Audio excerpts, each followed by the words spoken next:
At a basketball related question. Robert Parrish versus Patrick Ewing. When we get into this top 10 centers, it's interesting. Now, sometimes championships don't make you better. Stats is interesting.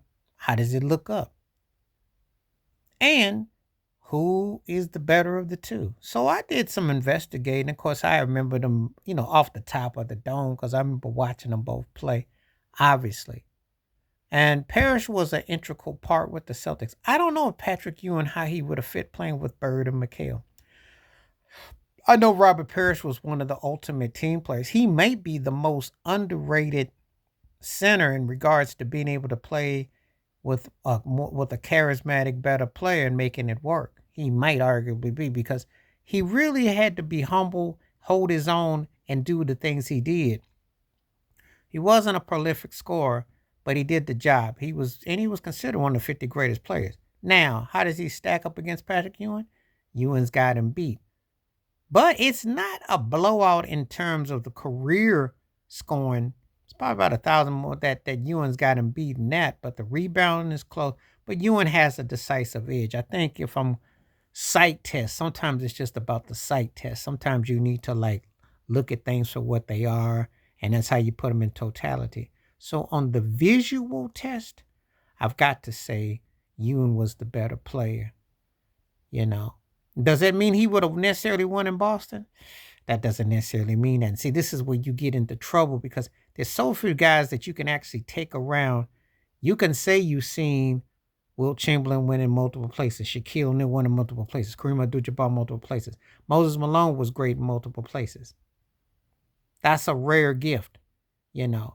So it's hard to say how someone would fare if they did this or they did that and the totality. But Parrish was bad, And if you're considered one of the 10 greatest centers ever, you would be considered one of the 50 greatest players because there were probably one of those positions in basketball where they have probably there are more than 5 guys that can fill out the top 50 slot easily. So that's a rarity. But you got to be the cream of the crime. And Ewing was a better, I just think he was a better player than that. That's about where obviously I could probably Patrick Ewing probably be in that bottom end in that 8 to 10 slot if I'm doing all time centers. I'd have to think because I'd probably think about Nate Thurman and where I would put that. But you know, uh, Ewing over Parrish. Robert Parrish does get forgotten, and some again when you play with Kevin McHale and we get to Larry Bird, you're gonna kind of fall by the wayside and you start to do totality and numbers. Again, he had 4 rings and Ewing didn't have any, but sight on scene, if you ask somebody who was the better center and then you compile numbers and impact and you look at it, you're going to give Ewing the edge. However, to say Parrish wasn't instrumental in those Celtics runs would be wrong. So it's one of those kind of things where you got to kind of weigh out the parts and then you kind of juggle everything and then you kind of okay. So, it makes for interesting arguments and parts of what had happened. And if you had to switch them, how their careers might have turned out. Parrish would have still been a steady dude. He was a steady player.